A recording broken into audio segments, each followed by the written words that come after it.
एक special need बच्चे के साथ काम करना, चाहे बच्चे को ऑटिज्म हो, एडीएचडी हो, लर्निंग डिफ़िकल्टी हो, कोई भी प्रॉब्लम जिसकी वजह से हम उसे स्पेशल कहते हैं या उनकी कुछ ऐसी नीड्स है जिनकी वजह से उनकी थेरेपीज़ की ज़रूरत पड़ती है, इन बच्चों के साथ काम करना बहुत ही मुश्किल भरा काम होता है एक पेरेंट्स के लिए। उनकी बातों को ना समझ पाना, कई बार वो क्या कहना चाहते हैं, कई बार हम उनसे क्या कहना चाहते हैं ये समझा पाना, ये सारी चीज़ें इतनी मुश्किलें पैदा करती हैं डे टू डे लाइफ में कि एक टाइम के बाद पेरेंट्स भी थक जाते हैं, परेशान हो जाते हैं और आपको ये लगने लगता है कि इन बच्चों के साथ अब अपने सफ़र को कैसे आसान बनाया जाए। नमस्कार, मैं डॉक्टर मधुबाला, चाइल्ड साइकोलॉजिस्ट। आज हम लोग बात करेंगे कि कौन से ऐसे नियम हैं जिन्हें अगर हम डेली रूटीन में यूज़ करें अपने बच्चों के साथ, तो हम अपने इस सफ़र को थोड़ा आसान बना सकते हैं और उनके साथ काम करने में हम उनको इस तरह से सपोर्ट कर सकते हैं कि ये जो जर्नी है हमारी आगे चल के सक्सेसफुल हो। देखिए, जब हम बच्चों के साथ काम करते हैं तो कई बार ऐसा होता है कि शुरू में तो हम बहुत मोटिवेट होते हैं, लेकिन धीरे-धीरे हमारा ये मोटिवेशन ख़त्म होने लगता है। उसके बहुत सारे रीज़न होते हैं।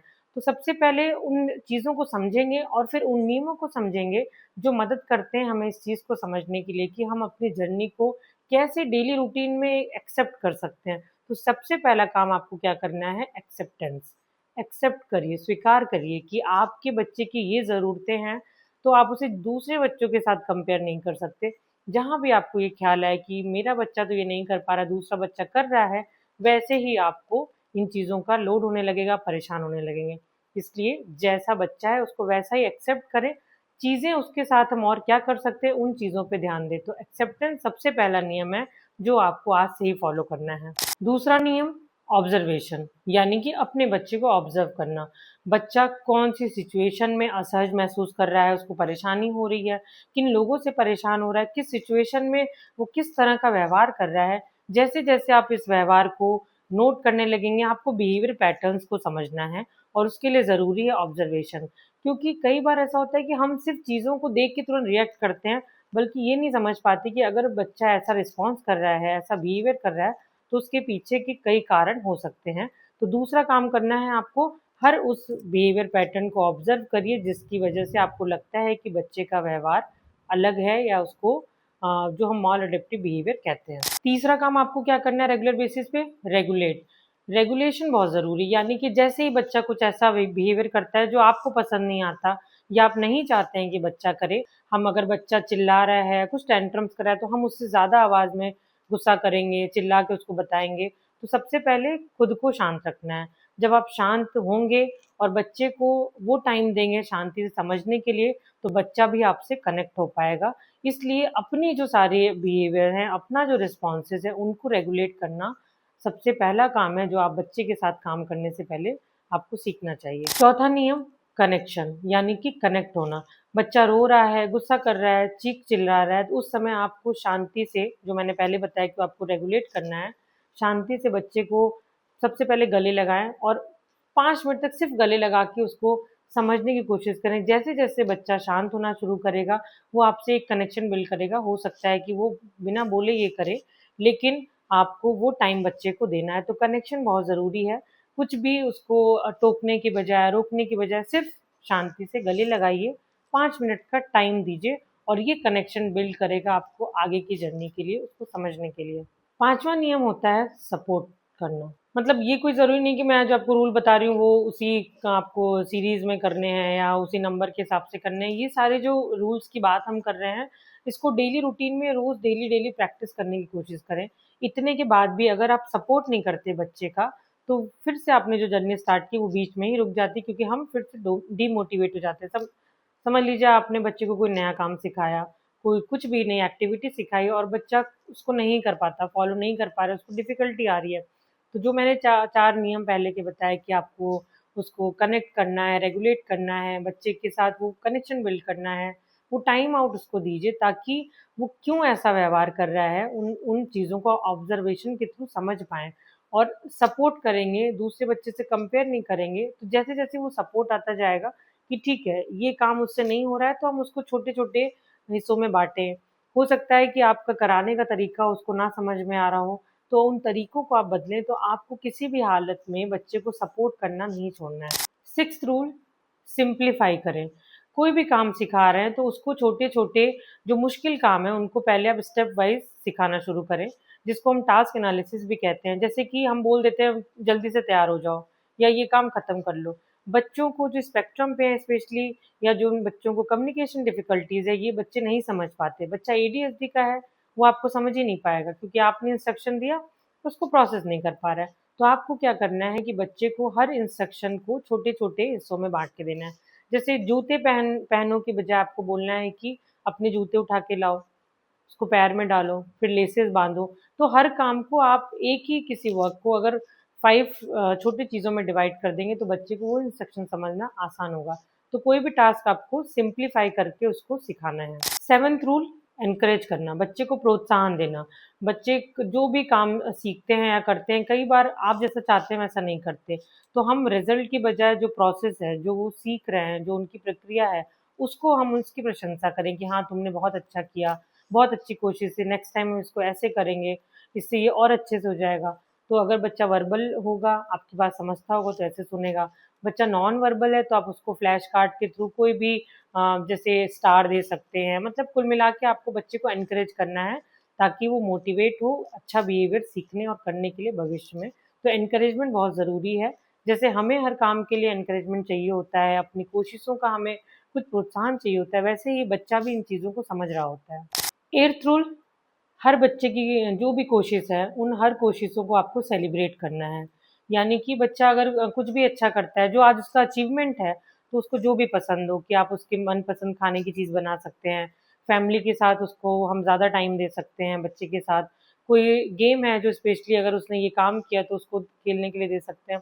तो ये जो सेलिब्रेशन है, बच्चे को सिखाता है कि एक सेंस ऑफ अचीवमेंट आ रहा है उसमें।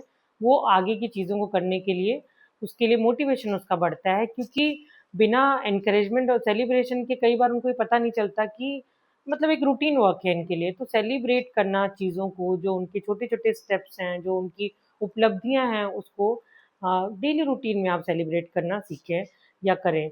और जब जैसे-जैसे आप इनको डेली रूटीन में करते रहेंगे, बच्चा आपसे उतना ही कनेक्शन बिल्ड करता रहेगा। 9th rule, adaptation. कई बार हम अपनी उम्मीदों के हिसाब से बच्चे से काम करवाना चाहते हैं या उनको सिखाना चाहते हैं। सपोज़ एडीएचडी का बच्चा है या कोई भी बच्चा जो हाइपर एक्टिव है, इनअटेंटिव है और वो लंबे समय तक बैठ नहीं पाता, और हम ये उसको बोलते हैं कि नहीं तुम्हें आधा घंटा ये टास्क खत्म ही करना है। तो बच्चे के लिए हो सकता है ये काम मुश्किल हो। तो बहुत लंबे समय तक बिठाने की बजाय आप उनको थोड़ा-थोड़ा टाइम आउट देके मतलब शुरुआत कर सकते हैं। तो एक छोटी शुरुआत करनी है, और अगर आपकी उम्मीदों के हिसाब से बच्चा नहीं कर पाता तो इसको भी एडॉप्टेशन की आदत डालें। कि ठीक है, बच्चों की जो ज़रूरतें हैं, उनके हिसाब से हमें उसमें उनको ढालना है, अपनी उम्मीदों के हिसाब से उनको नहीं सिखाना है कि हमने ये टारगेट बना लिया तो अब बच्चे को उसको सिखा के ही मानेंगे। हो सकता है क्योंकि हर बच्चे का लर्निंग पेस अलग होता है, उनकी रुचियाँ अलग होती हैं, तो आप सेम चीज़ें जो दूसरा बच्चा कर रहा है, वो उसी तरीके से आपका बच्चा भी सीखे, ये ज़रूरी नहीं है। तो जैसे-जैसे अडॉप्ट करते जाएँगे इन चीज़ों को रेगुलर बेसिस पे, वैसे-वैसे चीज़ें आसान होती जाएँगी। 10th गोल्डन रूल जो सबसे ज़्यादा इम्पोर्टेंट है वो है रिपिटेशन। यानी कि जो भी आप बच्चे के साथ करते हैं उसको डेली रूटीन में करें। डेली रूटीन करने की वजह से ही बच्चा उन चीज़ों को सीख पाएगा, जो न्यूरल नेटवर्क ब्रेन में बनने चाहिए, जो न्यूरल पाथवेज़ बनने चाहिए, वो डेली जब काम करेंगे तभी बनेगा। तो रिपिटेशन बहुत ज़रूरी है, बच्चे का हर काम एक नियमित रूटीन में हो। सुबह उठना है, ब्रश करना है, तैयार होना है, ब्रेकफ़ास्ट करना है। अगर बच्चा नॉन वर्बल है तो उसको फ्लैश कार्ड के थ्रू सिखाएँ या बताएँ। कोई भी आप टेक्निक कर रहे हो, लेकिन जो भी आप कर रहे हैं वो रिपीटेटेड मोड में होना चाहिए। ये नहीं कि आपने हफ्ते में 1 दिन कर लिया या सुबह कर रहे हैं तो शाम को छोड़ दिया। डेली टाइम फिक्स होगा, डेली रूटीन फिक्स होगा, बच्चा प्रेडिक्टेबल होगा कि अब उसको इसके बाद ये काम करना है, तो ही आगे जाके फ्यूचर में इन चीज़ों को वो अपने डेली रूटीन में कर पाएगा और इंडिपेंडेंट हो पाएगा। आज हमने जिन भी गोल्डन रूल्स की बात की जो आपको डेली रूटीन में करना है, उसको डेली करें कैसे, स्टार्ट कहाँ से करें? तो कुछ छोटे-छोटे और चीज़ें हैं जिनको आप ऐड ऑन कर सकते हैं। जैसे कि अगर ये सारी चीज़ें आपको करने में मुश्किल आती है, तो आप अपने पास एक छोटी नोटबुक रखें, और मैंने बताया था पहले कि आपको रोज़ ऑब्ज़र्वेशन वाली आदत डालनी है कि बच्चे का बिहेवियर कब, क्यों और कैसे चेंज हो रहा है। तो जब आप ये नोटबुक रखेंगे, तो बच्चे के हर बिहेवियर को उसमें नोट कर पाएँगे कि ये स्पेसिफ़िक बिहेवियर क्यों हो रहा है, तो इसका इसका जो रीज़न है वो आप भी समझ पाएँगे। दूसरा काम, आपको कोई भी सारे जितने भी रूल हैं एक ही साथ नहीं करने हैं, बल्कि कोई भी 2 रूल जो आप शुरू करना चाहते हैं कि आज से मैं बच्चे के साथ सिर्फ़ नियमित उसके साथ एनकरेज करूँगी और उसके बिहेवियर को ऑब्जर्व करूँगी। सिर्फ 2 नियम से शुरुआत करिए। तो आप जब छोटे-छोटे लक्ष्य बनाएँगे तो आपको भी ये चीज़ें समझ में आएँगी कि अच्छा ठीक है, इस वीक हमने ये फॉलो किया, सीख लिया, इसका रिस्पॉन्स देखा, इसमें क्या परेशानी आ रही थी, इसमें आप खुद कैसे सुधार कर सकते हैं। तो ये जो जर्नलिंग करेंगी तो आप अपने आप को भी फॉलो अप में ले जा पाएँगे, खुद के लिए खुद का फीडबैक तैयार कर पाएँगे। तो ये चीज़ें ईज़ी हो जाएँगी। तीसरा काम, आप पेरेंट के सपोर्ट ग्रुप से जुड़िए। जो ऐसे पेरेंट्स हैं जो स्पेशल नीड्स बच्चों के साथ काम करते हैं, ऐसे ग्रुप हैं या फिर ऐसे पेरेंट्स जिनके बच्चे हैं, तो उनसे जब आप मिलेंगे, उस ग्रुप में जुड़ेंगे, तो आपको लगेगा कि ये जो आपकी मुश्किलें हैं सिर्फ़ आपकी नहीं हैं, बल्कि ये जितना हम टफ़ समझते हैं ये नॉर्मलाइज़ चीज़ है, बाकी लोगों के साथ भी है। आप अपने अनुभव साझा कर सकते हैं और इन सारी चीज़ों को नियमित रूप से करने के लिए आपको एक मोटिवेशन मिलेगा। तो ऐसे ग्रुप से जुड़ने की कोशिश करें। इसके साथ-साथ आप इन चीज़ों को याद करने के लिए डेली विजुअल रिमाइंडर्स रख सकते हैं, खुद के फ़ोन में कर सकते हैं।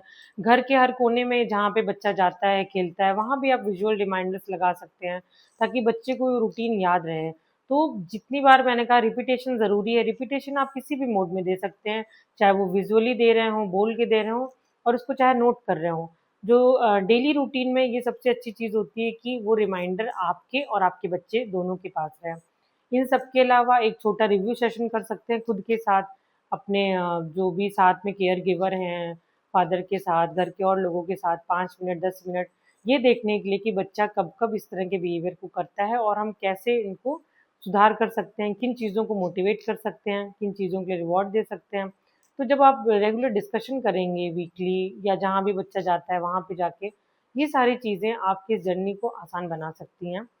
तो यहाँ पे कुल मिला के बात ये नहीं है कि आपको परफेक्शन चाहिए, बच्चे को परफेक्ट बनाना है, बल्कि बच्चे को हम जितना इंडिपेंडेंट बना सकें, उसकी हेल्प करके, उसकी और अपनी जर्नी को आसान करके, मतलब एक टास्क ना समझ के, हम डेली जो चीज़ें हैं बच्चे के साथ जो हम एक लाइफ लॉन्ग बातें करते हैं, तो हम उसके साथ अपने चीज़ों को कैसे बेहतर बना सकते हैं।